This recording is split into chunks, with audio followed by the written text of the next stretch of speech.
Hi, thanks for watching. Today's video, I've got an interesting little technique for you on today's video, because the most important thing about performing, when I perform, the most important thing to me is that the people are entertained. Now obviously I'm entertaining by doing magic and by doing mind reading, so those are important elements. But beyond the magic and the mind reading, the fact is I'm there to entertain, amaze, wow these people.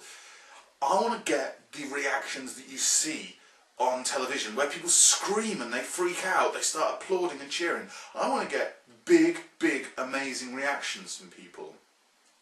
Now of course, we know that the magic doesn't happen with a deck of cards or in somebody's hand, that the magic happens inside somebody's mind. That's where the magic occurs. Now in order to, you see, if I was to bowl up to a group of people or a table and start insulting them and then doing some magic tricks, they're not going to be impressed, they're not even going to want me there.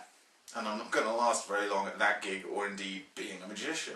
No, the important thing is for me to gain a deep maximum rapport with these people, gain a deep rapport with these people so that I can entertain them. Because, like I say, if they don't like me, if they don't want me there, then they're not going to allow themselves to be entertained. Their shields are up. I need to get in there and be one of them, but the leader. So, the important thing here is, if I go up to a group of people at a drinks reception or a group of people at a dinner, so the largest kind of groups that I could expect to be entertaining close up with are normally about 10 people, big circular tables of 10 at dinners. So if there's a group of 10 people on a table, it's my job to gain a rapport with the person who's leading that table. The loudest, most dominant person on that table. If I gain a deep rapport with the quiet, shy little people on the table, well then the loud people on the table, or the loud person on the table is gonna want to be part of it, and they're gonna split the dynamic of the table, is gonna fall apart, and they're gonna start getting heckled, and the whole thing's just gonna fall apart. It's my job to spot the person who's leading the group, who is leading the conversation, who is obviously the leader of that table, the most dominant person on that table, and gain rapport with them straight away. Gain a maximum deep rapport with that person first, and then everybody else will fall in line with them because they're leading the table and they're now following me. I'm there for 5, maybe 10 minutes at their table. It's my job to identify that person straight away, gain a deep rapport with them, everyone else falls in line, and we have an amazing, entertaining journey that I take them through, amazing, right the way through the roof, and get those reactions we're talking about. Now, as far as rapport gaining techniques, you can find loads of these on the internet. As far as how to spot people on the tables, all this kind of stuff you can find on the internet, or of course my Rapport Master system, which is neatly packaged and ideal for this. The thing I want to show you today is a trick that I use that will help you gain deep rapport with these people. Like I say, you spot the dominant person, gain deep rapport with them, and everyone else takes their cue from them. So if they're amazed and laugh and cheer, everyone else is taking their cue from them to some degree. So this is one of the little tips, tricks that I use. Now, for about a decade or so, I used to do an ambitious card trick, and then for a decade I just didn't do the ambitious card trick until a couple of years ago, when I started creating a whole load of different versions of the ambitious card.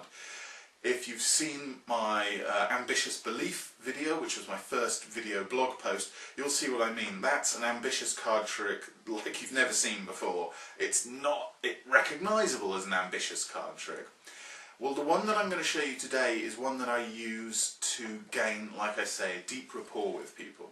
So, what I will do is I will have a card signed. Whilst I'm having the card signed, I'll make, some conversation. So the card's gone out, they've chosen a card, the person's signing the card. And I always say, people always say to me, why do magicians use playing cards? Then I'll pause, I'll look round, I'll raise my eyebrows if necessary, and somebody will say, why do magicians use playing cards? which of course then gets a laugh because I've prompted them to say that, and then I go on to say, well, because they're small, they fit in a little box, they're easy to carry. I haven't got to feed them, you know, like the rabbits and the doves. Again, it gets another little laugh. And of course, also you can do sleight of hand. You know some people cheat when they play cards, right? No, neither did I. I was quite shocked when I found out, etc., etc. And then I'll take the card back and I'll say, well, if you are playing a game of cards, a more informal game of cards with people maybe that you've never met before, if you see anybody, if you see anybody holding a deck of cards like this, covering the side of the cards like this, if you see anybody holding a deck of cards like this, they are hiding something, i.e. the fact that I'm keeping track of the good card.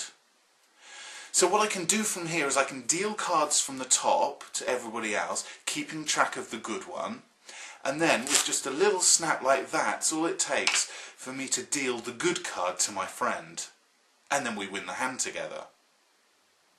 So of course what I just did there is I suggested that I can deal the good card to my friend. So I'm saying that the person who signed the card is my friend. And I'll go on and I'll put the card back in the middle of the deck and I'll do all sorts of things and I'll deal the good card to my friend. So I'll go through my ambitious routine. And I have just said that this person is my friend. Now we know the reciprocity thing. So I give you something, it makes you likely to give something to me. Well, I'm giving you my friendship. I'm saying I am your friend. So this person is then not out loud, not overtly going to say, well, I feel like I'm your friend too. But they're going to accept and acknowledge the fact that I, who at the table I've been entertaining, I've gained a good rapport with these people, this person. They're leading the table, I'm leading them and thus the table, and I'm saying I consider you to be a nice person. I'm not going to be friends with somebody that's unpleasant, right? I consider you to be a nice person, I consider you to be my friend, and of course it's going to make them feel friendly towards me as well. So I go through my routine like this and I say, you know, I can keep track of the card, you see I'm holding it like this, and of course they're cheating, they're keeping track of the card, so I can deal cards to everybody else, give it a little snap, and then deal my friend the good card. Which indirectly is saying, he's my friend, and it's indirectly saying to everybody else on the table that he, the leader of your table, the group, the guy here or the woman here, is my friend. We're friends. We're getting on well. So whether you nick some of the jokes, or the idea of doing it as a gambling routine, or whether you directly use and give it to my friend, suggesting my friend is this person, little technique, I hope you've got something from this, and I hope you have a great rest of the day too.